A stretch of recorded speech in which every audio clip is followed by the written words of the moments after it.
Bingen on the Rhine, by Alfred H Miles. A soldier of the Legion lay dying in Algiers. There was lack of woman's nursing, there was dearth of woman's tears. But a comrade stood beside him, while his lifeblood ebbed away, and bent with pitying glances to hear what he might say. The dying soldier faltered as he took that comrade's hand, and he said, "I never more shall see my native land. Take a message and a token to some distant friends of mine, for I was born at Bingen on the Rhine. Tell my brothers and companions when they meet and crowd around to hear my mournful story in the pleasant vineyard ground, that we fought the battle bravely, and when the day was done full many a corse lay ghastly pale beneath the setting sun, and midst the dead and dying were some grown old in wars, the death wound on their gallant breasts the last of many scars, but some were young, and suddenly beheld life's morn decline, and one there came from Bingen, fair Bingen on the Rhine. Tell my mother that her other sons shall comfort her old age, and I was a truant bird that thought his home a cage. For my father was a soldier, and even as a child my heart leaped forth to hear him tell of struggles fierce and wild. And when he died and left us to divide his scanty hoard, I let them take whate'er they would, but kept my father's sword.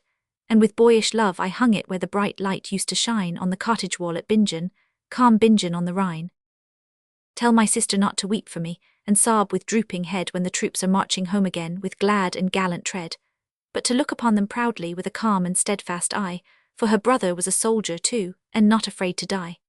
And if a comrade seek her love, I ask her in my name to listen to him kindly without regret or shame, and to hang the old sword in its place, my father's sword and mine, for the honour of old Bingen, dear Bingen on the Rhine.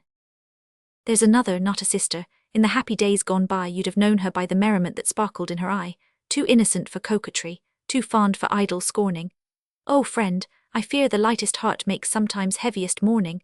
Tell her the last night of my life, for ere this moon be risen my body will be out of pain, my soul be out of prison. I dreamed I stood with her, and saw the yellow sunlight shine on the vine-clad hills of Bingen, fair Bingen on the Rhine. I saw the blue Rhine sweep along, I heard or seemed to hear the German songs we used to sing in chorus sweet and clear, and down the pleasant river and up the slanting hill that echoing chorus sounded through the evening calm and still. And her glad blue eyes were on me as we passed with friendly talk, down many a path beloved of yore and well-remembered walk. And her little hand lay lightly, confidingly in mind, but we'll meet no more at Bingen, loved Bingen on the Rhine. His voice grew faint and hoarser, his grasp was childish weak, his eyes put on a dying look, he sighed and ceased to speak. His comrade bent to lift him, but the spark of life had fled. The soldier of the Legion in a foreign land was dead. And the soft moon rose up slowly, and calmly she looked down on the red sand of the battlefield with bloody corpses strown. Yea, calmly on that dreadful scene her pale light seemed to shine as it shone on distant Bingen, fair Bingen on the Rhine.